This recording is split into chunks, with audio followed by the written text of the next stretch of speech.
आज है 28 जुलाई दिन रविवार। बात करते हैं पहली बड़ी खबर।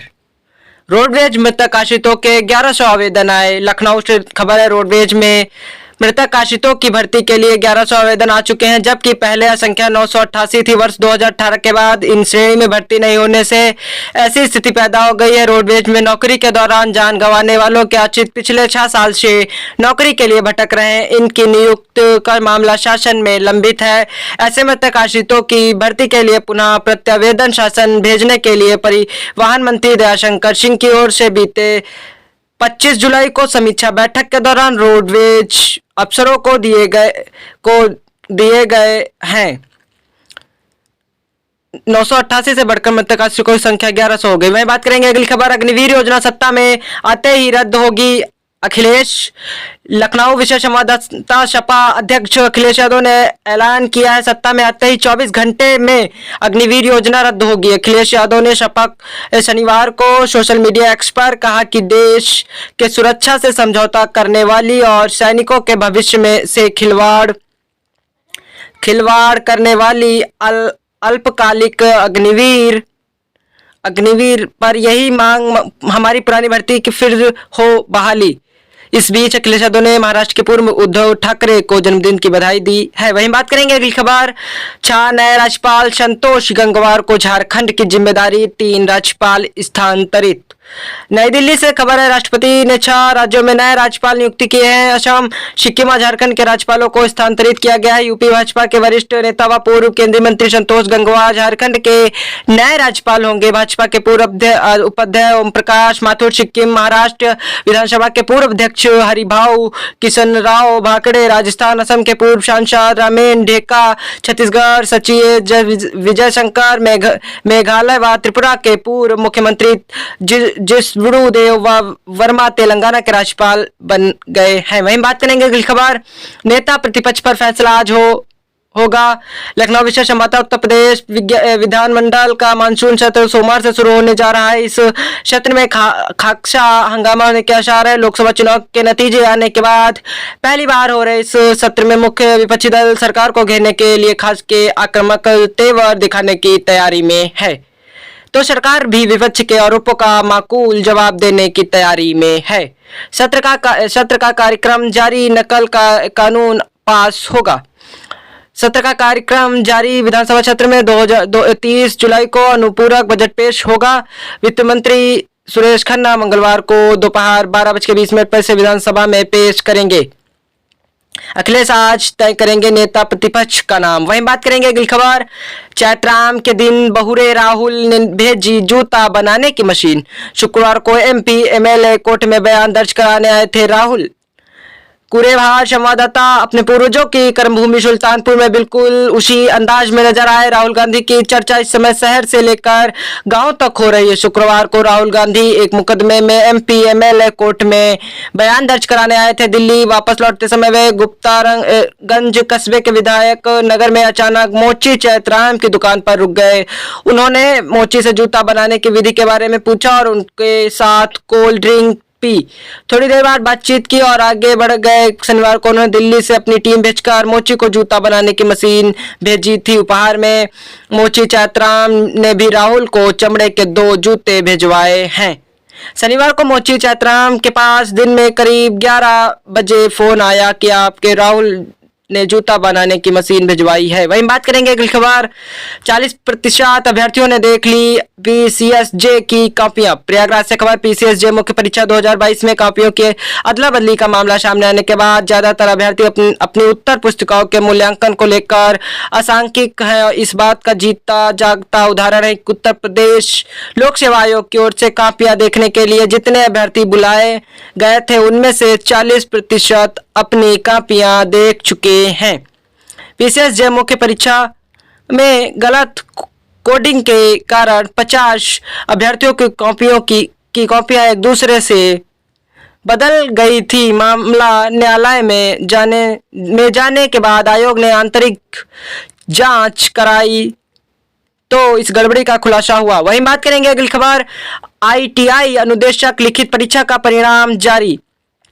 लखनऊ से खबर है, अधीनस्थ सेवा चयन आयोग की ओर से आईटीआई अनुदेशक की 2406 पदों की चल रही भर्ती प्रक्रिया में लिखित परीक्षा का परिणाम जारी कर दिया गया है। इसके साथ ही 21 अगस्त से अभिलेख परीक्षण प्रस्तावित किया गया है। जल्द ही इसका विस्तृत कार्यक्रम जारी किया जाएगा।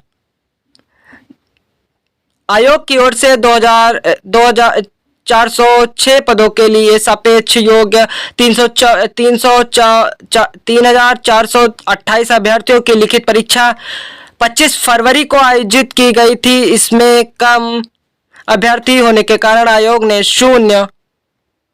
शून्य नंबर पाने वाले अभ्यर्थियों को छोड़कर अन्य सभी को अभिलेख परीक्षण में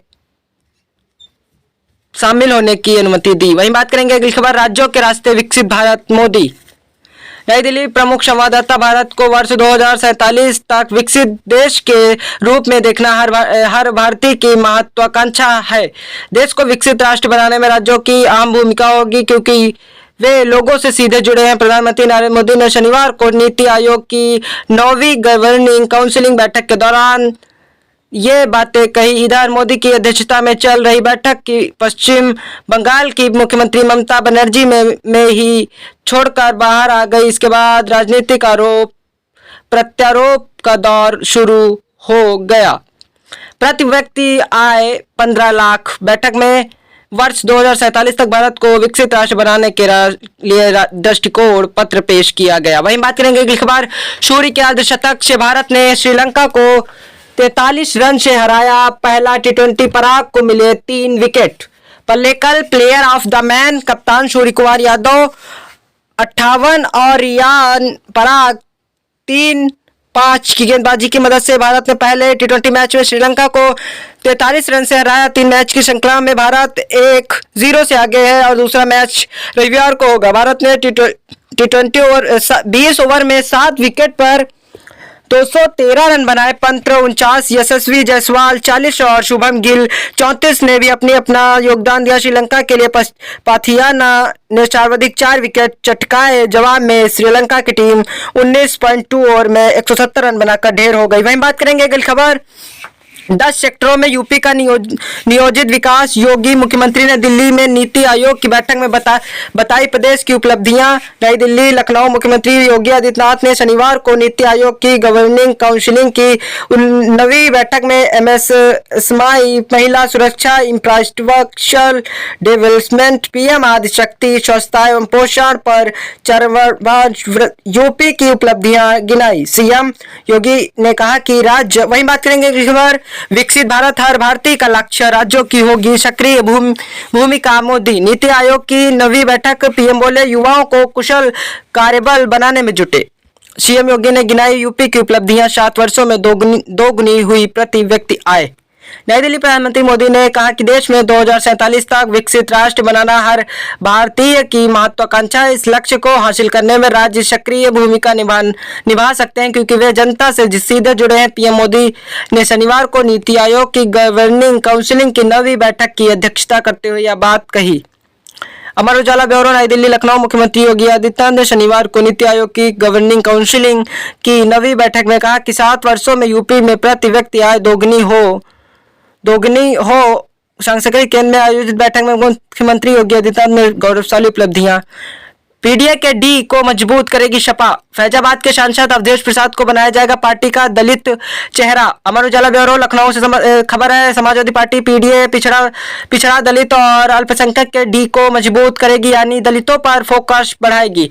इसके लिए फैजाबाद अयोध्या के सांसद अवधेश प्रसाद का चेहरा आगे किया जाएगा। प्रदेश में जगह जगह उनकी बैठकें लगाई जाएंगी। आवश्यकता के हिसाब से प्रदेश के बाहर भी भेजा जाएगा। कुल मिलाकर अक्टूबर में होने वाले विधानसभा उपचुनाव और 2027 के विधानसभा चुनाव के मद्देनजर 22% दलित वोटों पर पार्टी की नजर है। से सभी अहम फैसले इस तरह से ले रहे हैं ताकि वोट बैंक में वृद्धि हो सके। विधानसभा में नेता प्रतिपक्ष के लिए अपने चाचा और पूर्व कैबिनेट मंत्री विष्णुपाल यादव के नाम पर विचार न कर इसी रणनीति का हिस्सा माना जा रहा है। लोकसभा चुनाव में सपा को 33.49% मत मिले थे। वहीं हम बात करेंगे अगली खबर, आज राज्यपाल आनंदीबेन पटेल के यूपी में पूरे हो जाएंगे 5 साल। अमर उजाला ब्यूरो लखनऊ से खबर, राज्यपाल आनंदीबेन पटेल के यूपी में इस पद पर 28 जुलाई को 5 साल पूरे हो जाएंगे। उन्हें 29 जुलाई 2019 को यहाँ का गवर्नर नियुक्त किया गया था। अब उनके अगले कार्यकाल को लेकर कयास शुरू हो गए हैं। माना जा रहा है कि केंद्र सरकार इस बारे में जल्द निर्णय लेगी। जानकारों के मुताबिक राज्यपाल के नियुक्ति आदेश में कोई समय अवधि नहीं लिखी होती है। संविधान में यह व्यवस्था है कि अगले राज्यपाल के आने तक पहले वाले ही पद पर बने रहेंगे, लेकिन परंपरा में यह पद 5 साल के लिए ही माना जाता है। यूपी में राज्यपाल अपने 5 साल का कार्यकाल पूरा करने के बाद महीने भर के भीतर ही पद से हट गए हैं। कई राज्यपालों का कार्यकाल 5 साल से कम रहा है। लंबे समय तक परंपरा यह भी रही है कि कार्यकाल पूरा कर चुके राज्यपाल के लखनऊ छोड़ने के बाद ही अगले राज्यपाल ने कार्यभार ग्रहण। वहीं बात करेंगे अगली खबर, देश में बड़ी स्टार्टअप संख्या, यूपी ने गुजरात को छोड़ा पीछे। नई दिल्ली से खबर, देश में स्टार्टअप का भविष्य उज्जवल नजर आ रहा है। उद्योग और अंतरिक्ष व्यापार संवर्धन विभाग DPRIT ने 30 जून तक 1.40 लाख संस्थाओं को स्टार्टअप के तौर पर मान्यता दी है।